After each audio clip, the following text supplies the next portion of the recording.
Penguin Random House Audio presents The Municipalists by Seth Freed. Read for you by Robert Petkoff. This book is dedicated to Julia Meehoke and to the city that brought us together. On August 7, 1904, a flash flood hit the No. 11 Missouri Pacific Flyer as it crossed a trestle bridge on its way to Pueblo, Colorado. A wall of water carried off 4 of the train's 6 cars, and the remains of finely dressed men and women were found caked in mud as far as 20 miles away. The superintendent of the train's dining service was in the forward sleeper when he saw the other cars go down, and later offered the following account to the Colorado Springs Gazette. "I have never experienced anything like the awful sensation that came over me when I saw the cars, packed with human beings, floating down that flood. The water surged into the coaches so quickly there was not a sound from the passengers. I heard no calls for help." 97 people were killed that night, making it the deadliest derailment of a long-distance train in U.S. history. The honor of second place goes to the No. 48 Lakeshore Limited, which jumped the tracks in western New York on August 12th of 1998. The train ran at full speed over a damaged length of rail, causing the first 6 cars to roll down a 20-foot embankment and plow into an empty field. The rest jackknifed into one another and scattered themselves along the tracks. I can't help but remember the words of the man from the flyer and imagine the scene as eerily quiet once the wreck settled. Torn steel, clouds of dust rising up.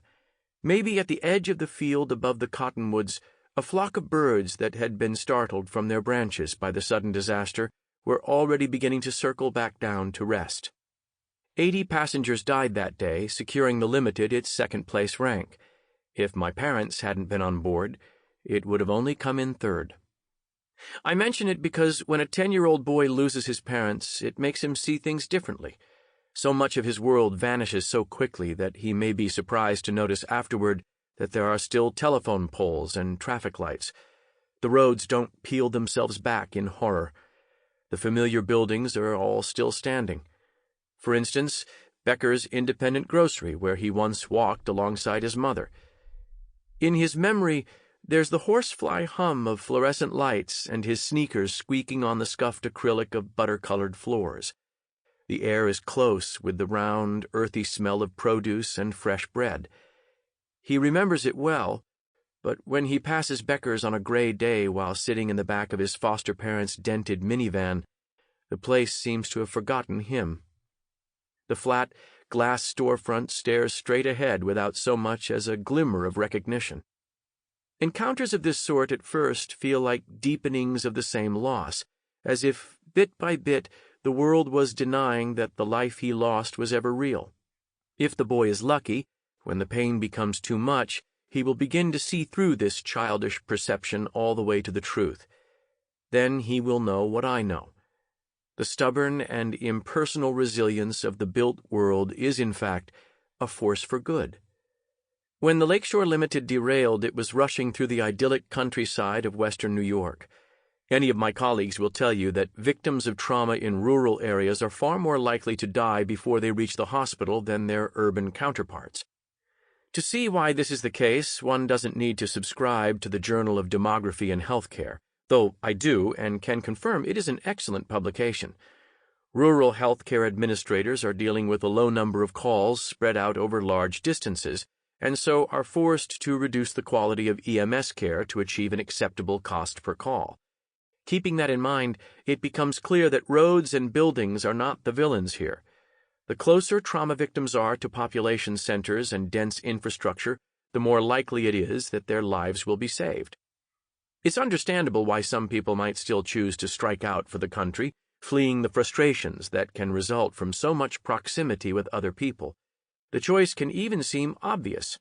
Pavement and foul-mouthed strangers are traded for trees, a view of the lake, rolling fields.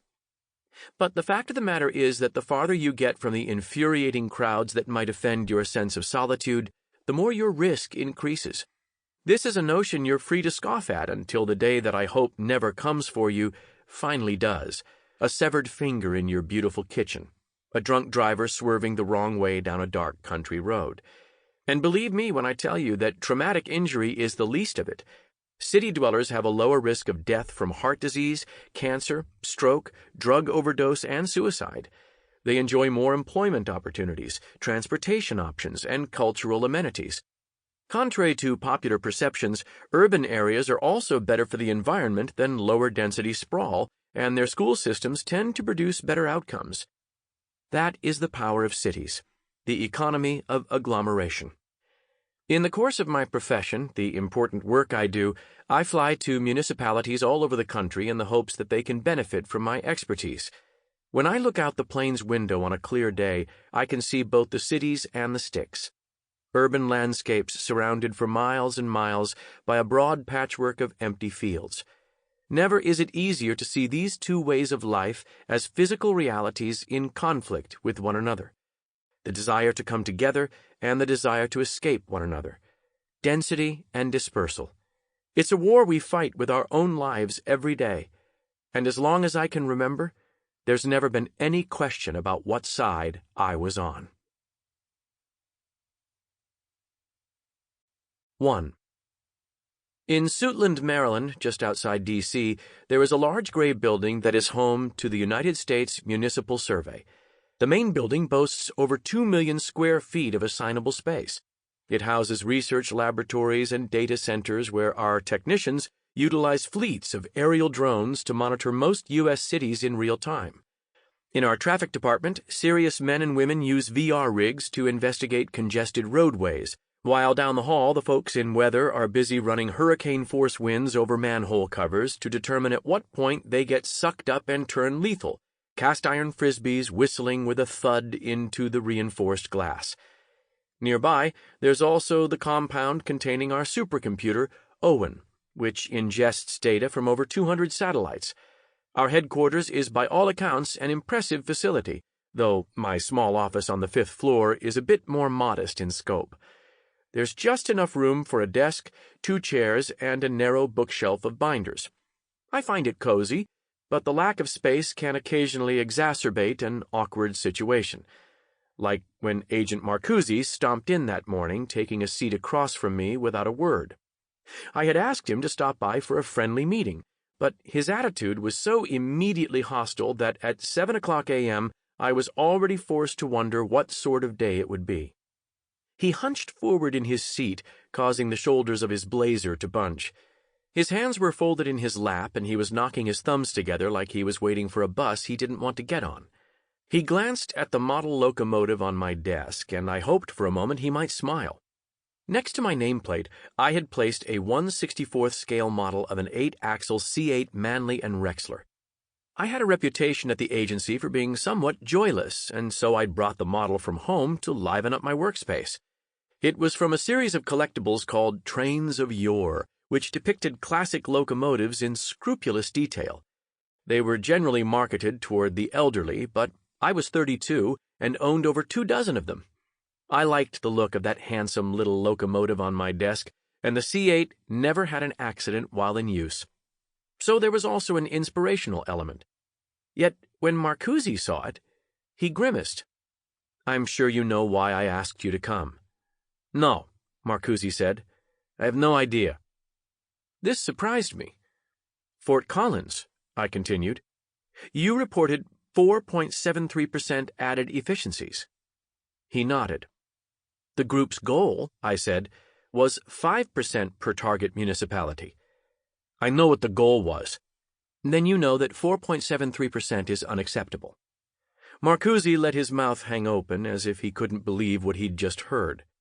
"Thompson, are you joking?" "About this?" "Of course not." "That's insane," he said. That's well within the margin. Those numbers are just to give you a general sense of, God damn it, I achieved my goal." "Peter," I said, "on the projects I run, numbers are numbers.